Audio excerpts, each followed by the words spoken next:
tarixdə yazırlar, iki qardaş arasında o qardaşla bu qardaşın arasından bir çay axırmış.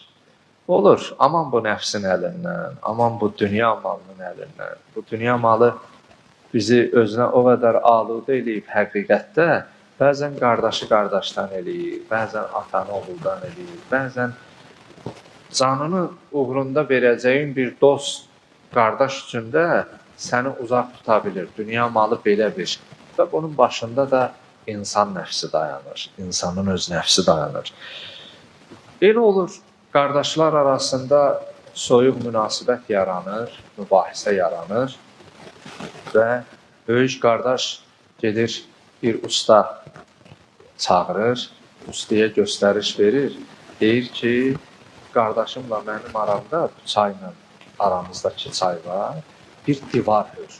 Mən istəmirəm o tərəfə baxım, istəmirəm onu görüm. Ümumiyyətlə, görəndə narahat olan, əsəbmə, qəzəbmə hakim olmuram. Bu, usta da çox dünya görmüş və mərhəmət duyğuları onda hakim olan bir insan olduğundan qardaş buna tapşırıq verir, gedir və bir neçə gündən sonra qaydanda görür ki, bu usta qardaşlar arasında divar tikmək əvəzinə çayın o tərəfindən bu tərəfinə bir körpü salıb. Mövzumuz məhəbbət körpüləri salaq, divar tikməyək deyə mövzumuza uyğun bu hekayəni mütaliə edəndə qarşıma çıxdı, ona görə qeyd edirəm.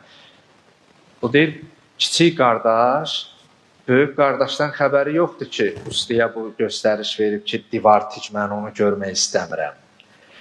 Bu körpünü görəndə fikirləşir ki, elə günah məndədir, səhv xəta məndədir. Qardaşım bu körpü ilə istəyir mənə deyə ki, qardaş, mən səndən ayrılmaq istəmirəm. Mən istəyirəm biz biri olaq.